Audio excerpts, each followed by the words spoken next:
Critical Blast, where pop culture gets blasted. Welcome to Cosmic Comics, Games and Collectibles, your zen of geekism. We carry comics old and new, magazines, toys, games like Pokemon, Magic, D&D. Want Godzilla, Ultraman, Star Trek, Ninja Turtles, Funko Pops? You'll find it all here. Shop our Cosmic Sound Room and pick up a record or two. Enjoy our Comic Coffee Lounge with a cup of Sasquatch coffee or a delicious menu item while geeking out over a super cool movie on our big screen. Come by and say hello to Maui. Cosmic Comic, Games and Collectibles. Superman loves us, and so will you.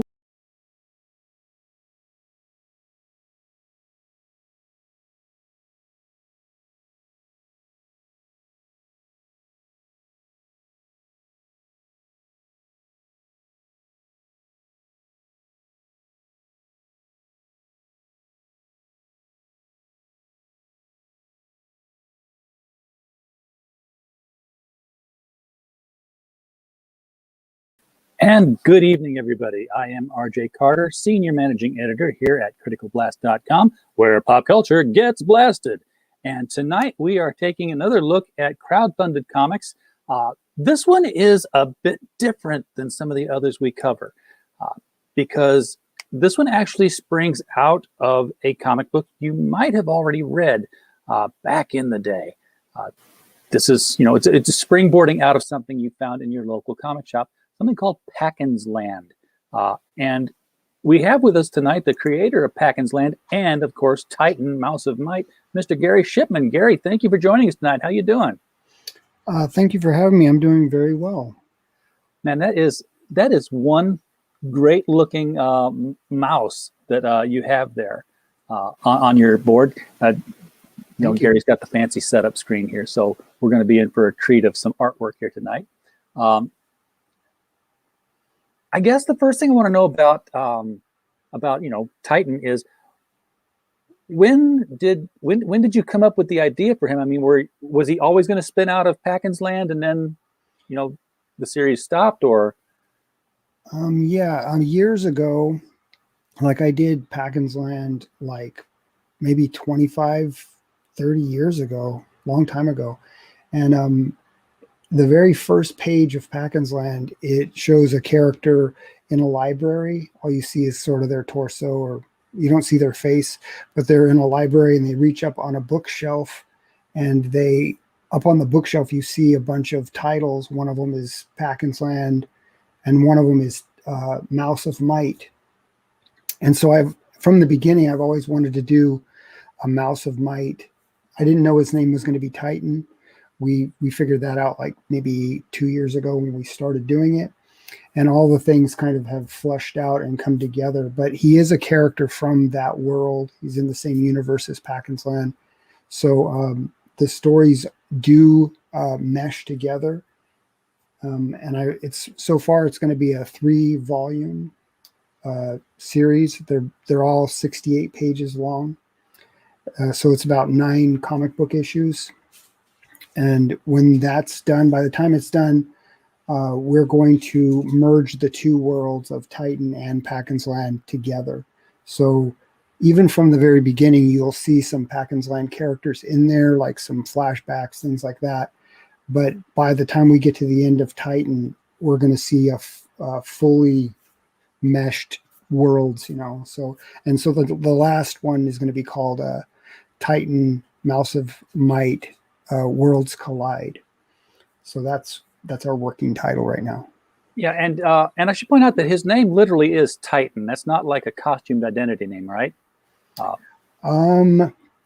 Yeah, if you read the way that he gets his name, I guess it's no big deal. I guess it's not really a spoiler, but the way that he gets his name is that his father encourages him, even though mice are small, that they're warriors and that they are Titans. And then through a series of events, things happen to where his dad then passes that mantle sort of onto him alone, to where he basically says, "You are Titan." And then he takes on that name because of some things that happen. I don't want to spoil that. Right. Now, in the very first issue, which you provided me an opportunity to read, thank you very much, because background is very helpful. You're welcome. I believe Titan actually came out of Packins Land. It's very hard not to say Pakistan if I say that too quickly. Yeah. So, through some sort of dimensional rift that they found underground, sort of like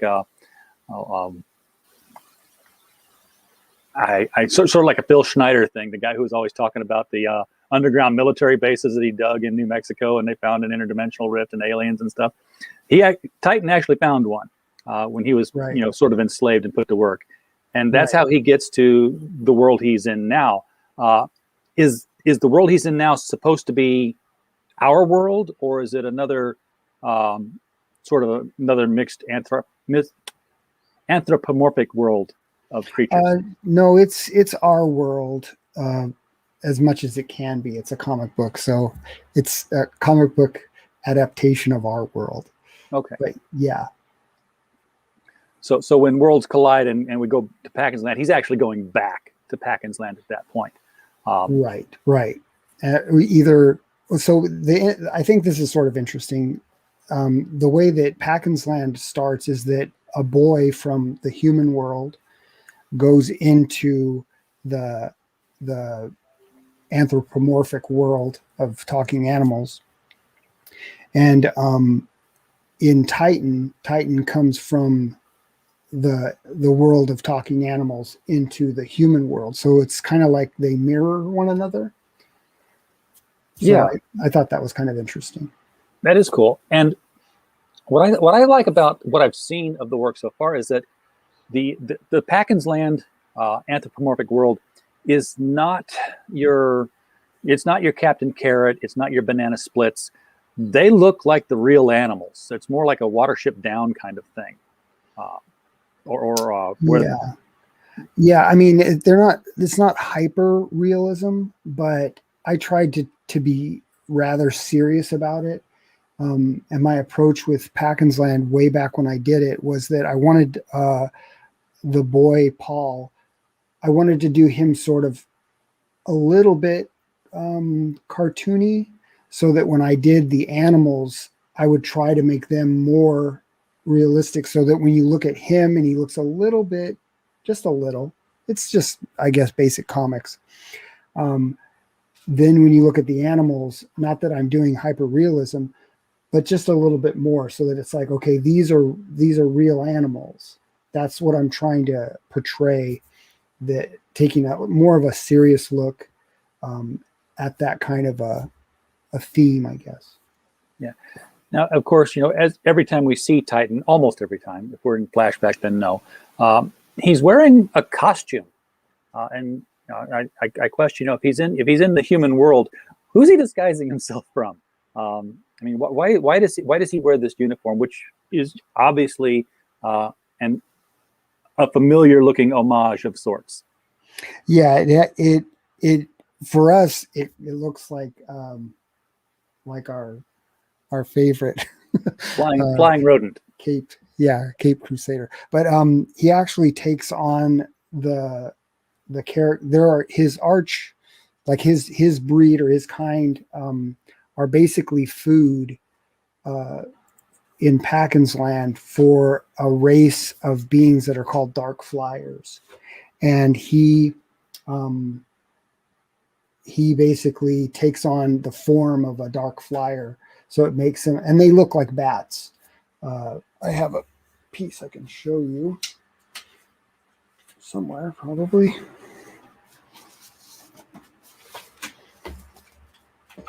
All right, here we go.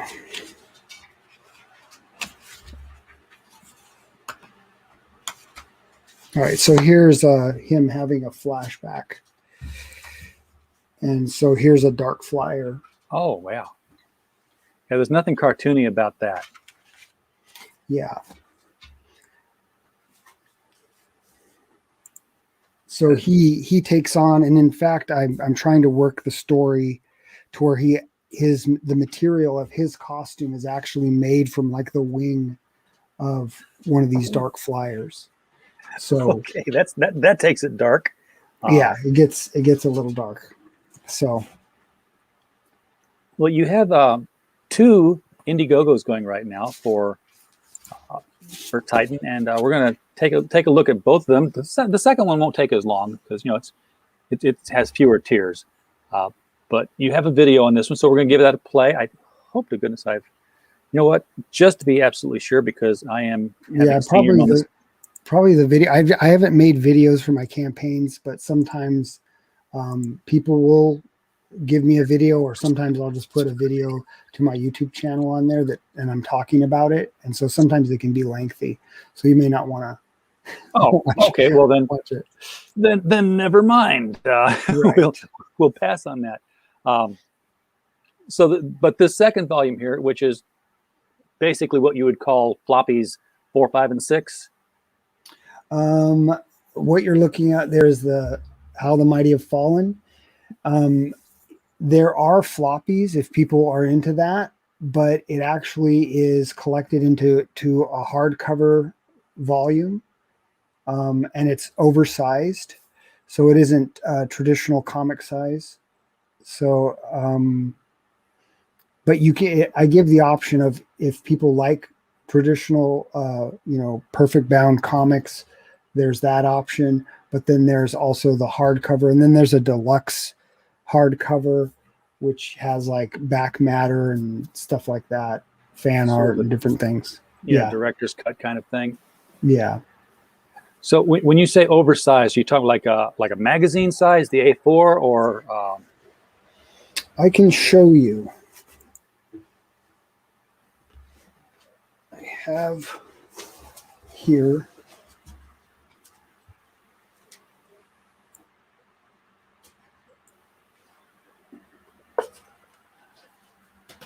Okay. So this is like a traditional comic size. Got it. Right there. Not sure if everything's on screen or not. Yeah, you're in there good. Okay. Oh, that's even bigger. That's even better. Okay, so here's the traditional comic size that goes there. So the oversized hardcover, you can see, is like a good 2 inches bigger. Yeah. I could give you the actual measurements. That might work too.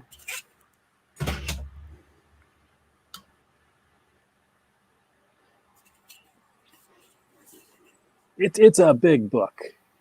So like 8.25 by 11.25. Yeah. Is the hardcover, and then the comic is 6.5-ish by, what is that, 10.25.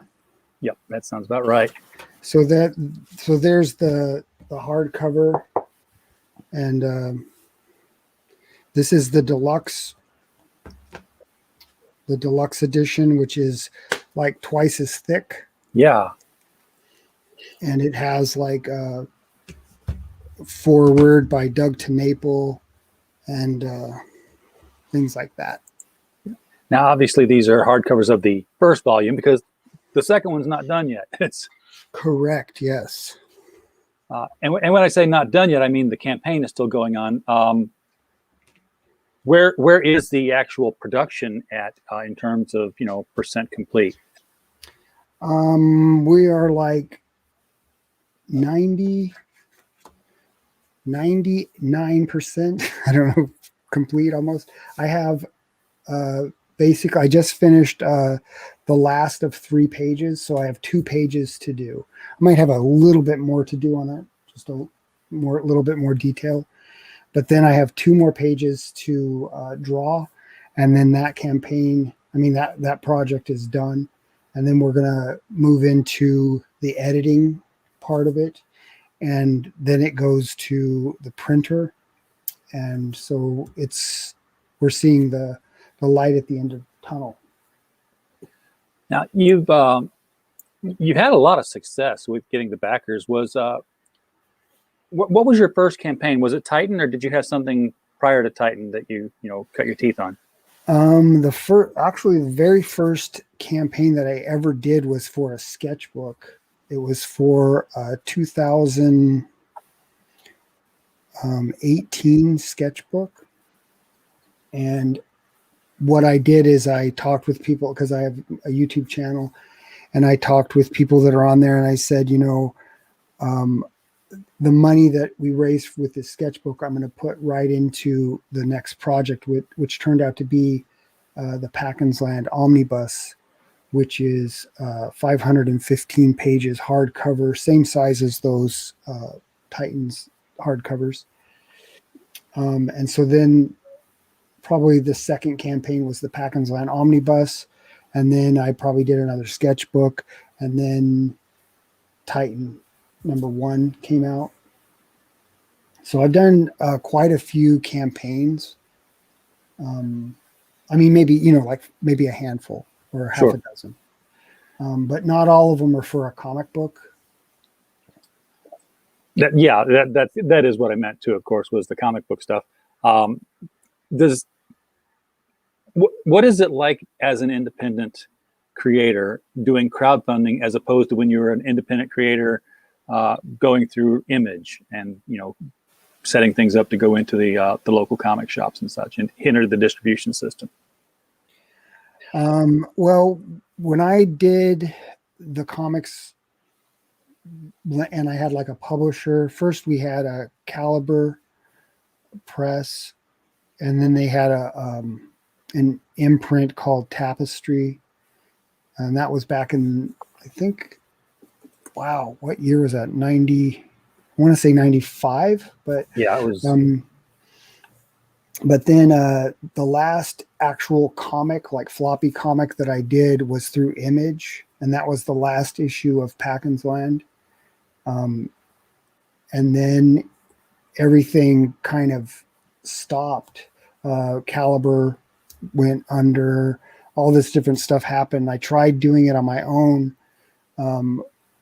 but I always kind of went with somebody. Like we got a distributor, like through Diamond or something like that. It was years ago, and things were going okay, but it wasn't as good as now. The whole crowdfunding thing works way better for me anyways. And the way that Diamond is, I think that it's they have like their cut of the profits, right, to where you're at the tail end of that as a creator. You get to own everything, and that's nice, but they are going to get their cut of the profits, and it just wasn't worth it. I did one issue of Packins Land with Image, and it was nice to have the Image imprint on there. It kind of gives you some prestige or something, but it really wasn't worth it. And so I was talking with Jim Valentino at the time. He was the one doing it. I don't know if he does it now, but he was basically saying, you have to make a decision. Is it worth it to you to continue? Or, he says, because we'll do it if you want. And I basically made the decision to stop. And so I'm still interested in getting into like the comic book store market. And I'm just not exactly sure. I was looking at maybe Diamond, but I'm not sure. I'm not sure that Diamond's going to be around much longer, given, the hits they've taken with DC pulling out and now Marvel going over to Penguin. Yeah. I imagine IDW will follow Marvel any day now. Yeah. Well, I don't know. Then I guess maybe comic stores are not going to be long either. I don't know. Well, they're getting them. The comic stores are going to go to Penguin for their Marvel, and they're going to go to Lunar for their DC. It's going to be back like it was in the late 80s and all through the 90s when you had multiple distributors again. Before Diamond became the de facto monopoly that wasn't a monopoly, even though they were the only one doing the business. Right. So when you say it was the last issue of Packins Land, did you get to finish the story you wanted to tell? Because it sounded like you had more Packins coming out. Yeah, I still had more. I still do. The end of the omnibus reprints all the issues that I did, and then the last one is the one that Image did, and it stops right there. So what I'm wanting to do with Titan is to reinvigorate the concept, and hopefully, maybe it's been so long that it's almost like probably nobody even knows. So it's like we're going to try and introduce this world again. Hopefully it's going to work. We'll just have to wait and see, one day at a time, one step at a time. Now, is the world, and forgive me, I have not been a reader of Packins Land back in that day. I was reading a lot of comics, but I was not a huge indie person other than some turtles. Right. And I was indie in the 80s, late 80s, and I got burned out, not really burned because I wasn't an investor, but by the time I'd gone through the Pork Knight and Nat Rat and every other black and white thing that a garage comic company could put out, I was like, you know what? I think I'll stick with what I know. But the Packins Land, is it literally called when you're there? It's like, welcome to Packins Land, and if so, who is Packin? It's basically just another, I guess, dimension. And in that world, there's complications in traveling back and forth that the story kind of unfolds over time, and even Titan explores some of that too. But there's an area in that dimension which is run or ruled by a king named Andrew Packins. And so that's his realm. And then there's the Eastern Lands, which is has another king that rules over it, and he's more the dark figure, the evil in that world, and he's trying to basically take over the whole realm with his nefarious ways. Okay, so the king's name you just gave, that's a very human name from our world-ish, so to speak. So I take it that your main character in Packins Land isn't the first kid to have crossed over that dimensional border. Correct. Actually, the first two that I tell a story about are Andrew Packins and Ben Rasha. And one has Packins Land and one has the Eastern Lands, and they both were brought there at the same time, and they were more adult. And there's I give the origin in Packins Land. It talks about how that came to be and everything, but they're basically at odds with one another, and they were friends, but it's sort of this really kind of messed up friendship. And Rasha ends up betraying Andrew, and Andrew ends up getting brought back to the human world inadvertently. Like, he didn't know that was going to happen, but it ended up happening. And then he became like a bitter old man, always trying to get back to Packins Land, and he never could. And then finally he's able to get back, but I don't want to give the whole story away. Oh, sure. And if people want the whole story, is that omnibus still available through any avenue? Yeah, it's actually in the Titan campaign, How the Mighty Have Fallen. You can get the Packins Land Omnibus, you can get Titan #1, and also Titan 2, which I'm finishing up right now. All right, and this is you got several tiers on here. This is the regular hardcover, which again is the 3 floppies. $25 for a hardcover. I hate to say that, but you're underselling yourself, Gary.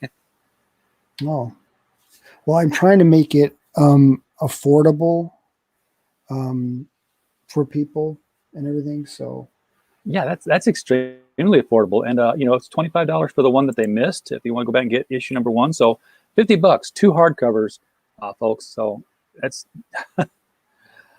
that's a no-brainer as far as I'm concerned. And the real challenge here is deciding what tchotchkes and extras you want to go along with it. You got coffee mugs, and it looks like there were stickers up here.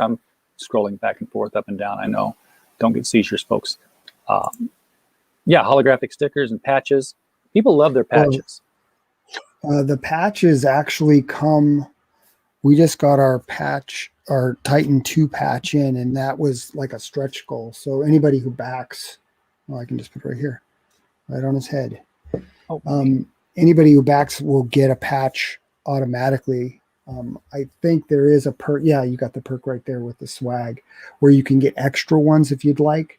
But a lot of those things in the swag, they'll come. You'll get one of them just by backing. All right. Question just came to mind here with Titan being. Well, first of all, is Titan alone in our world, or did any of the other more sentient animals come over with him, or have come over before? Well, there's and the reason because I wonder if can he talk to other mice, even though. Yeah, he can talk to other mice. There's a couple of characters that kind of came over through the accident that brought him. Like, so one of them, if you can see that on the screen. I can now. This character here is called the Abomination. And he's sort of like a bizarro Titan. It's like a negative Titan. Also, his girlfriend, she's in there. Maybe she's not. We don't know. Might be a flashback. Yeah, it might be a flashback. Who knows? Maybe she died. We don't know. So yeah, there was an accident that happened that brought him into the human world, and he thinks all is lost and that he killed all his kind and everything. So he has a post-traumatic stress disorder that he's dealing with. Yeah, because he'll be on a mission of some kind, and then something will remind him of that that night, and he'll get all. And he's a mouse. He's brave mouse, but he's he's still got that constant looking over your shoulder quality that a mouse has. Always on guard. Yeah. So you got. Did you do the floppies, I guess, individually before as campaigns, or are they just available here for the first time? Okay, so the way that I did it was originally I did Titan 1, and it was intended to just be one volume, 68 pages. But as I went, I just naturally fell into like around a 20 some odd page chapter. And it kind of just felt natural to make them like a comic size, each chapter. Yeah. And so I was calling them chapters at first. And then people were saying, oh, you should make these into individual comics. And so I went and did a Kickstarter campaign where I offered just the floppies. And then to see if anybody wanted them, we had it like a goal. And if we met the goal, then I would make them into floppies. So I made them into floppies. And then now I have floppies. So if people would like to get floppies, they can do that if they want to get, and they have different covers. So these are the covers. I made them into postcards. So this is number 1 floppy. This is number 2, and this is number 3. And these are postcards that come with the campaign as well. And then these are the next floppies that I made postcards as well. And the third one I don't have here with me. So the third one is actually the campaign art at the top. All right, we have a question in the chat for you from P Money. He says, "Do we get to ask Gary questions? Because I have one. Who's your favorite Canadian customer?" Just kidding there. The real question is, what was your favorite swag item to make? I mean, this is your character, and you get to see it on things other than just the book. So, what do you make that you look at and you say, yeah, that's cool. That's my baby right there. Well, I really like, this is a metal print. I like that. People are loving metal prints these days. So I don't know if you can see the metalness of it on the Yeah. screen, but this was cool. That's the first time I've done a metal print. I did do a metal trading card though. So this was my first attempt at metal, was with the trading card. And so the trading card kind of is a companion piece to the other cards as well. I think the metal prints are probably my favorite. I've made so much different swag stuff that I sometimes forget. The holographic sticker is pretty cool. I made a cling, like a cling decal. That was nice. The mugs, I love the mugs. I have mugs for I have a Packins Land mug. I have 2 Titan mugs for the 2 campaigns. And I drink out of them all the time. So those are fun. I have some t-shirts, new Titan t-shirts and a Packins Land t-shirt coming in the mail, and I'll show people on my channel when they come. But yeah, all the stuff is fun. It's fun to make and create stuff. I've never made so much stuff in my life. Normally you would be making something like this. Well, maybe not you, but creators would normally be making this kind of stuff to hit the convention circuit. Has that put any kind of a crimp in your creative sales plans because of all the lockdown? No, I quit going to conventions. Let's see. I think like in 2000, the last convention I went to, I'm not sure how much you're into conventions, but the last convention I went to was in Phoenix, Arizona. And it was during the time, it was the Phoenix, Arizona, where this kind of made news, that there was a guy who wanted to go and do harm to one of the Power Rangers. I remember that story. So that was the last, I was at that show, and that was the last show that I went to. And it wasn't because of that. It was because I was just weighing the costs, like, because it is a big expense to travel and then to set up a booth, to, get a booth, set it up. And then you're there for, the days of the show, and it's just the fatigue of it all.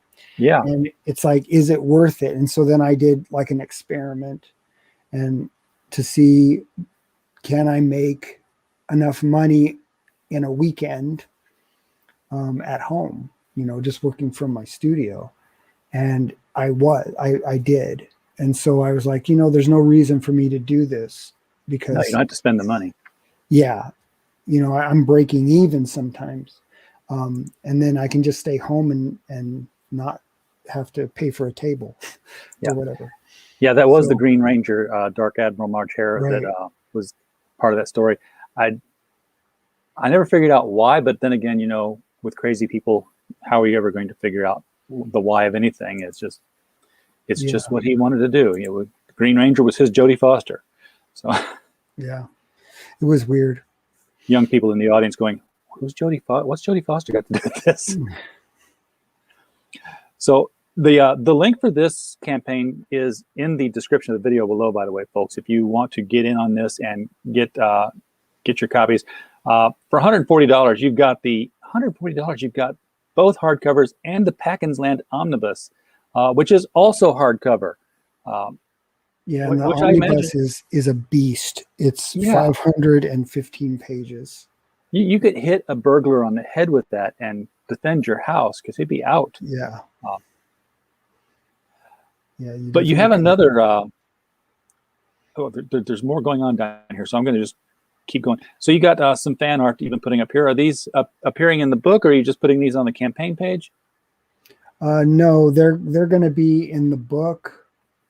And what we're going to do at some point when I end the contest, there's a contest going on.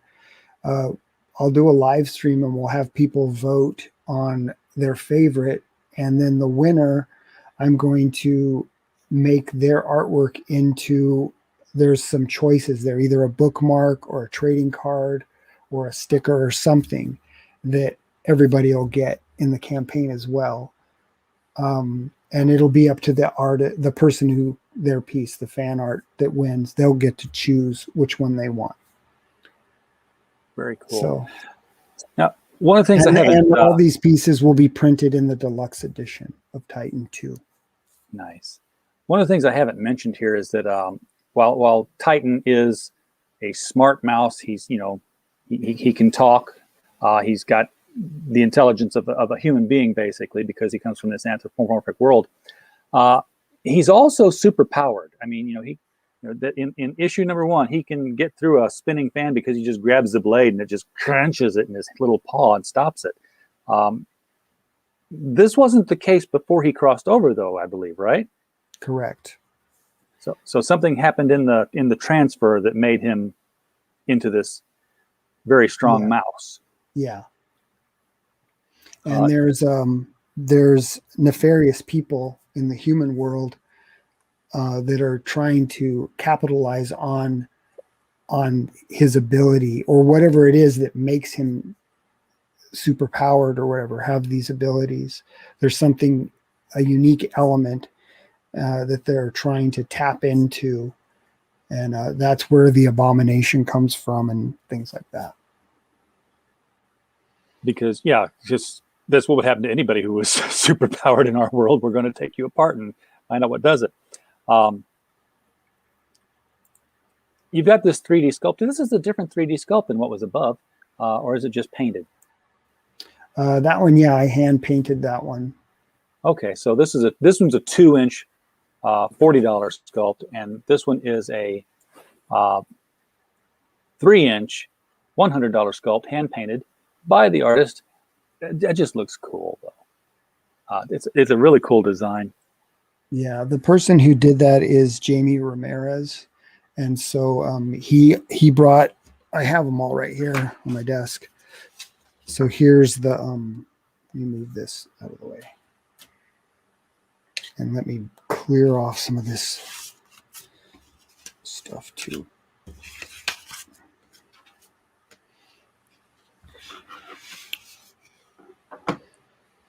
So he has given me like all these different sizes, and I think that's oh my goodness, you can actually play a role-playing game with one of those smaller ones there.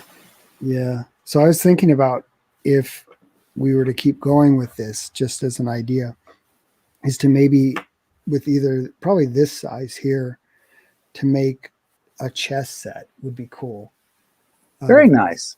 Yeah. And so you got you've got the claim to fame too that you're the first campaign doing 3D prints that are actually life size.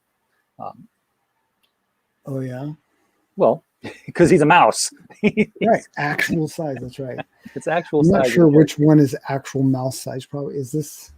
Well, I would say mice are kind of small. Mice are really small, so probably that third one there. Yeah. Rat size. Yeah. So now you have a second campaign going, and both of them are linked in the description below for people who are super into the work. You have the Titan Mouse of Might Artist Edition, which is 14 by 10, 70 pages. What is in this book? So basically, the Artist Edition is you're going to see the raw art that I do. You're going to see the pencils, blue line pencils, things like that, maybe some notes. You'll see where I had to white out something or things like that. You'll see all the imperfections, and you'll see hopefully as close as you can get to seeing the original without holding them in your hands. And I've always wanted to do an artist edition, basically from the almost the first page of Titan. I was like, oh man, I want to do an artist edition. The problem is that it is very expensive to do it. And so I found, or I have a printer that I've dealt with for many years. He's a friend, and he's kind of gotten out of the printing, but he's still in the printing, if you know what I mean.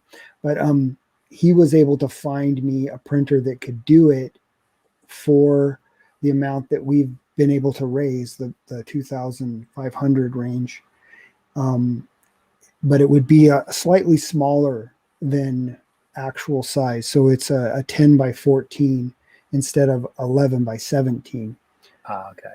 But I asked him, can you find how much it would be to do 11 by 17?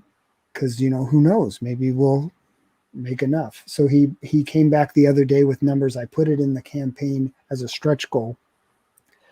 So, I mean, we're far from it, but if we can reach the $8,000 mark, we will upgrade to the 11 by 17 size, which would be actual size. And so none of the money for this artist edition goes to me. All of it goes right back into this artist edition because it's all just goes into printing. Yeah, I just want to do it. And so I can't even imagine what how to print that, because the point of having blue line boards in the first place is so that it doesn't get picked up by the scanner. Isn't that still the case, or? Well, I don't know. I scan things and blue line still comes up, and then I have to go through a process of pulling blue line out. Yeah. So I think the scanners today are, they're going to scan what they see, but back in the day, it used to be that, if you had a specific blue color, the machines wouldn't pick it up when you scanned them. Right. Yeah. It's like a non-photo blue type thing. Yeah. Yeah. But there's two versions of this. There is the artist edition, and then you've got the artist edition and a drawing. A 14 by 10 is a nice sized picture. Although that's the size of the book. I don't know what the size of the drawing is, so I'm not going to quote that. Yeah, it's basically I'm leaving a page inside the artist edition blank, and then if people want me to do a drawing inside, they get the perk with the drawing, and then I'll do a full-on drawing for them. Very cool. That would be that's a keeper right there. Have a sketch protected inside your hardcover book. I mean, there's no getting that thing bent. Not without really trying to. And of course, we're seeing pages here from. Is the artist edition both the volume 1 and volume 2, or is it even sequential, or is it just like here's some shots from all the different books? Can you read it? It's basically you can't read it because the word balloons aren't on it. It's basically art. So like I think in the sample you're showing there's some word balloons on there. There may be some like sound effects that I actually drew on the boards, but basically it's going to be the artwork as I drew it, and that's what this edition is. So the story you'd have to basically just follow along by looking at pictures, but it will be sequential, so you can see how the story goes without the words. But you could, or if you have the Titan book, you could go back and forth and see, oh, that's where the word balloon was and stuff like that. Right. I had a thought and then I lost it. I hate when that happens. It's like trying to catch a bead of mercury when the thermometer breaks. It just keeps slipping away. So here we see him in the second volume. He sees Elva. She's alive, or is she? We don't know. So much of what we see is through Titan's eyes, and sometimes I think he's kind of hallucinating. Yeah.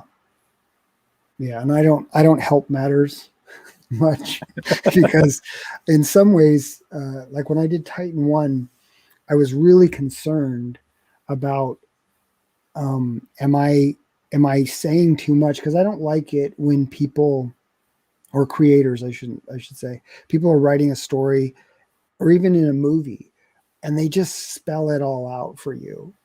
And I'm not sure where that balance is, because you do have to give information to people, but it's nice when you can kind of feel like you're figuring something out as you're, taking it in. And I'm not saying that I achieve that, but that's what I try to do. I'm trying to give enough information without like trying to, like I'm talking down to people, like you can't figure this out, so I'm going to explain it to you. I want it to have that kind of a mystery to it. I want it to pull the reader in. Yeah, there's a happy medium to be found between, you know, the level of like a Brian Michael Bendis, where it's like, you know, here's a novel on the page. It's going to explain what this picture is doing. And a Grant Morrison, who will just like, you know, okay, let's go get them. And you turn the page and they're having drinks. Yeah, it was a great fight. I'm like, wait, what? Where'd it go? Yeah. Now, once you got the 3 volumes done, do you have plans to? You said something about Titan sort of like being the bridge back into Packins Land. Are we going to see Packins Land return after Titan is over? Yeah, I mean that's the plan. But you know what happens to the plans of mice and men, you know. Yes. That's what I want to do. And Titan in some form would continue.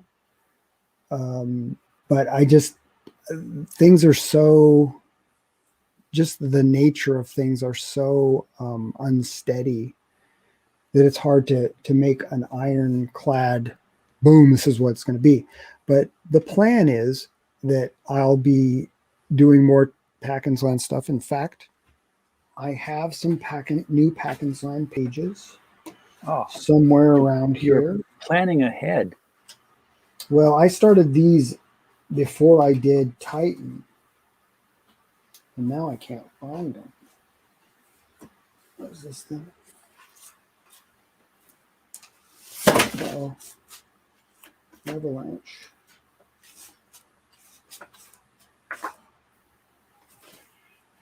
Has anybody approached you for adapting your Packins Land or your Titan works into other medium? No. So no chance of a dark animated Titan cartoon then.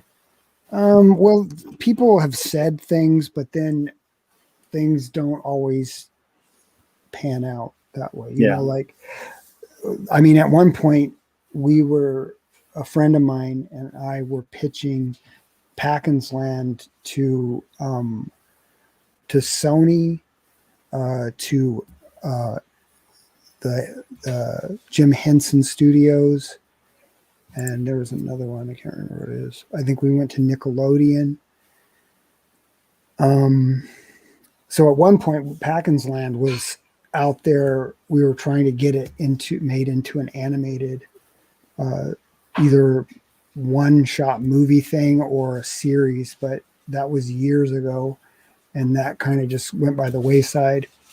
And then people have said who could do something that Titan would be great for a show, but then it just dries up, you know. So it would be, I mean, nothing is done until it's done. That's the way I look at it.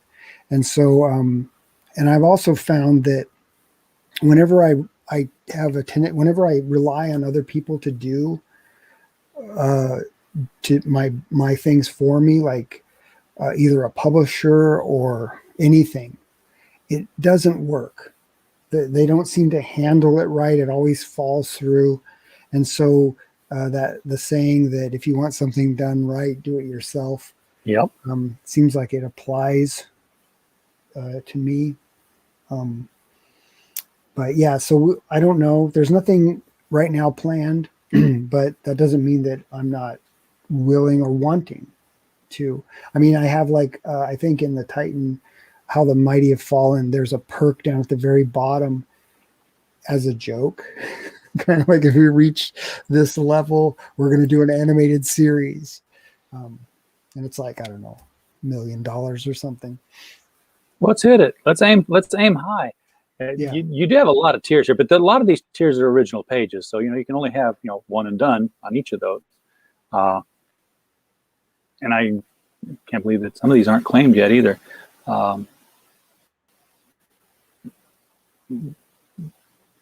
Titan Cybermouse art. Okay, I don't know who the Titan Cybermouse is if he's in the book, but that's a scary looking mouse. I'm kind of glad it's grayed out. Titan versus a Xenomorph. Somebody bought that. You're Alien fans. I didn't see it. Where's the stretch? Oh, it's a It's stretch in the goal. stretch goals. Yeah, it's in the actual story, not the perks.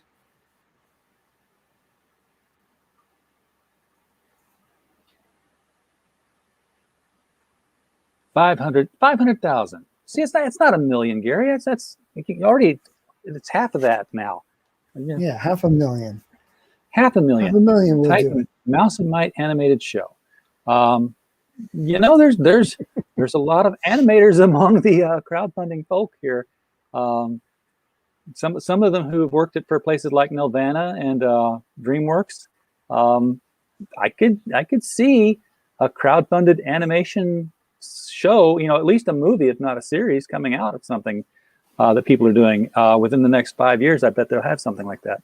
Somebody's going to do it. Yeah, you could be cool. first. Maybe.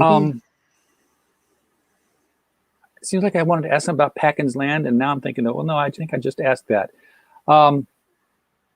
When is this one coming out? This one's almost, well, no. This one was supposed to ship in March, but we're still 99% done. I had some health issues, unforeseen. I hurt my knee, and it really messed me up. And I'm still even kind of recovering from it. But I think that kind of set me back. It would just exhaust me. Or maybe it was just I didn't give myself enough time. And I thought that I did from the first Titan. I thought, I'm going to get this one done really good. Sure. But we've fallen behind. And this last year was an unusual year. Yeah, and I think a lot of people fell behind this last year. I mean, it's easy to say, hey, you've got nothing to do but sit at home because you can't go anywhere. You can get everything done. And, that certainly was my approach. I was like, yeah, I'm going to get like 3 books kicked out this year. I got none kicked out this year because I was doing live streams all the time. Yeah. Setting up the distribution business and everything else. So planting seeds, it'll all pay off. But I did not get anything concrete as yet out of our COVID year. The only reason I saw the date in the first place because I was going to ask when you think you were going to kick off Titan the 3rd volume. Well, it's going to take some time because there's the editing. It doesn't take like a terribly long time, but if there are some changes that I need to make, then it could take a little bit of time. And then the printing, that takes time, and then the fulfillment, that takes time. So I wouldn't start another campaign until I was fulfilled with Titan 2. I don't want to start another one. I think it was enough I'm sorry. Because you got 2 already, right? Right. It was enough that I did the artist edition. And I don't think that I've ever done that before where I've had like 2 campaigns running sort of simultaneously. Except that I have launched like the Kickstarter for the floppies and stuff like that. So maybe I have. One of the benefits I've seen of being an independent creator is that because you have total control over your project and your property, you can work with others who have similar control over their properties and do these fun little crossover one-shot deals. I'm seeing a lot of people in crowdfunding, like Common America and Rags are all showing up together. The Black Hops bunny rabbits are showing up in their little battle scenes. Is there anyone out there that you would see as a neat fit for like this interdimensional rift thing that we've got going to Packins Land could easily create a story for you and I? Let's get together and work on it. Yeah. I like Doug TeNapel said that if I wanted to do like a Bigfoot bill, like if I wanted to do it and come up with the whole thing, he says that I could do that. But that would have to be something I'd have to figure out. But you're right. That going through the dimensional portal thing, it's perfect. You could go into any world basically through that same thing, you know. So I don't know. There's something coming. We'll see. All right, well, we'll keep an eye out for that. Is there anything about Titan right now that people should know that I have forgot to ask or did not know to ask before we wrap things up? It's awesome. No, It does look awesome. I think it's my best work, comic work to date. And if I would just say, go check it out. You know, just look at the campaign, flip through some of the stuff. Go check out my Instagram. I post some of the pages up there, the artwork from Titan and different things.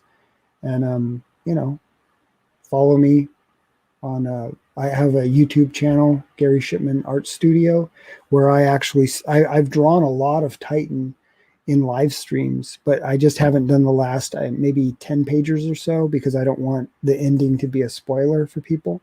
Sure.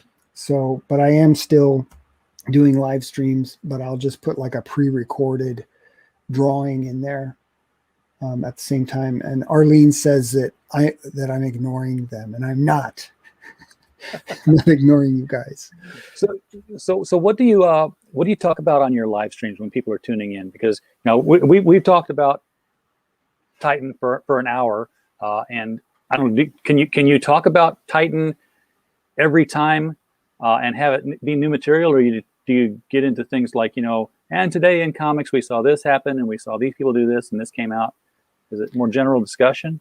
I don't. Mostly it's just I'm opening up my studio for people to come in and hang out with me, and it happens to be on YouTube. We'll talk. Sometimes somebody will say something, and we'll have a conversation. Sometimes we'll talk about tips and tricks on if you're a creator or you're wanting to be an artist. Sometimes it's quiet just because I'm drawing and the chat will just talk. I have a bot that reads the chat to me. So, oh, cool. So, I call him Jarvis. And so I can keep my nose to the grindstone and then hear what people are saying, and I can interject and things like that. So it's sort of just like a hangout. Mostly I don't cover what's going on in the industry or anything like that. It's just respond to questions. Yeah. I'll respond. Right. If somebody has a question, I'll answer it and things like that. Oh, cool. I put the link to your YouTube channel in there, and I'm going to go back in and edit the description below afterwards so that people can find you on Twitter and on YouTube, as well as, you know, hit the links for those Indiegogos. They're right down there, people. Click on, you know, Titan, how I'm trying to say How the Mighty Have Fallen and Mouse of Might at the same time, and I was getting Mao the Mighty or something out of my mouth. It doesn't work that way. Right. Get the book that came before it. $25 for the hardcovers, which is a steal at any price.